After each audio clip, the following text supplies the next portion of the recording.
seperti yang aku sudah katakan, saya juga mau mengucapkan duka yang sangat dalam untuk semua korban yang sudah jatuh, baik yang ditangkap, yang dikriminalisasi, yang luka, yang mengalami trauma.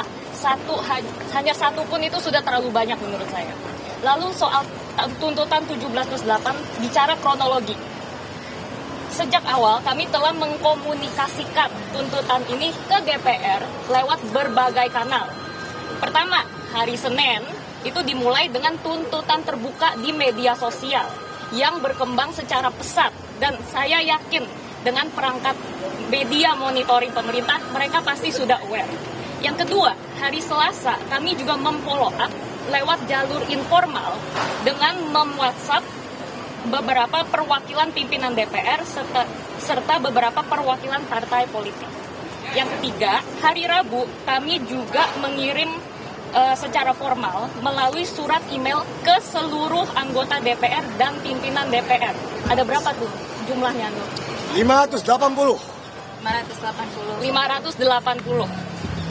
Pada akhirnya kemarin pimpinan DPR bertemu dengan perwakilan mahasiswa dan direspon oleh Wakil Ketua DPR di malam harinya tuntutan 17+8 ini melalui postingan media sosial. Walaupun itu sudah terjadi, kami paham bahwa janji itu satu hal, tapi pelaksanaan itu adalah hal lainnya. Oleh karena itu hari ini kami ada di sini untuk memberikan tuntutan ini juga secara formal, secara fisik, supaya sudah tidak ada lagi alasan bahwa belum dimasukkan lewat jalur formal. Dan kami juga mau mengingatkan bahwa kami belum puas dengan janji, dengan rencana, dengan kata-kata akan, dengan kata-kata meminta. Kami ingin bukti konkret. Kami ingin progres yang nyata. Jadi tolong Bapak Ibu, tolong dikerjakan tuntutan-tuntutan rakyat, dan tolong waktu dikerjakan diupdate dengan terbuka dan jelas, karena kami juga butuh transparansi. Sudah saatnya rakyat Indonesia yang luar biasa ini memiliki pemerintah yang layak memiliki rakyat seperti ini.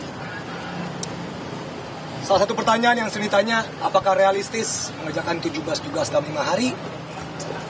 Pertama, tuntutan-tuntutan ini bukan dibagi ke satu lembaga. Tuntutan-tuntutan ini dari 17, 2 atau 3 per institusi. Dari DPR, Polri, TNI, dan juga Presiden.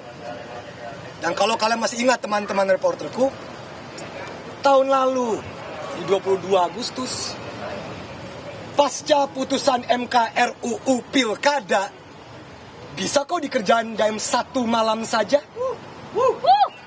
Jadi kalau soal speed pekerjaan, mereka bisa kok luar biasa jikalau ada niatnya. Sekarang aku lanjut ke tuntutan-tuntutannya.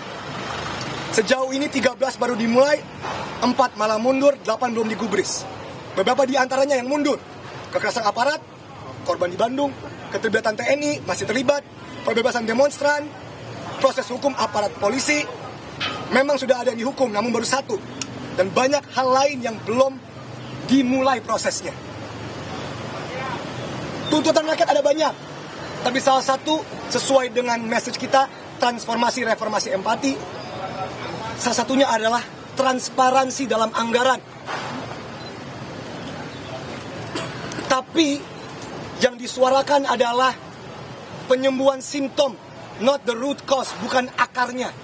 Kalau hanya disuruh berhenti flexing, hanya disuruh bersimpati di dunia online, itu menyembunyikan sesuatu, itu enggak menyembuhkan akar dari masalah, yaitu transparansi anggaran. Dan ini duit kita kemana aja.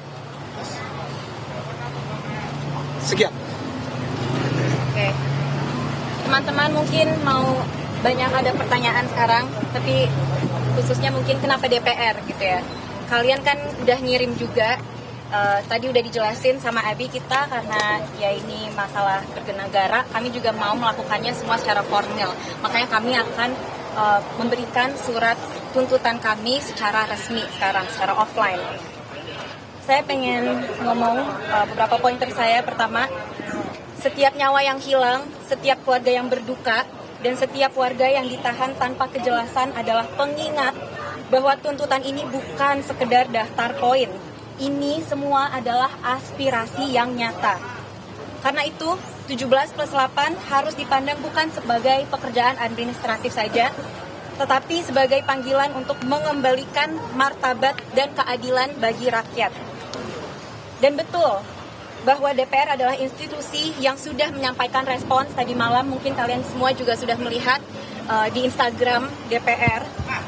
Tapi di sini kami untuk mengingatkan bahwa dari 17 daftar itu, tugas DPR sebenarnya bukan hanya 3, tapi juga tugas mereka adalah untuk mewakili kami semua sebagai rakyat untuk memastikan 14 lainnya tercapai. Karena mereka adalah wakil rakyat. Kita juga memastikan DPR ingat dengan tuntutan jangka menengah 1 tahun selain ke DPR, ini ada di sini, untuk mereformasi sistem tata negara secara besar-besaran. Itu yang penting, yang kami mau adalah reformasi instansi-instansi yang tidak bekerja dengan baik.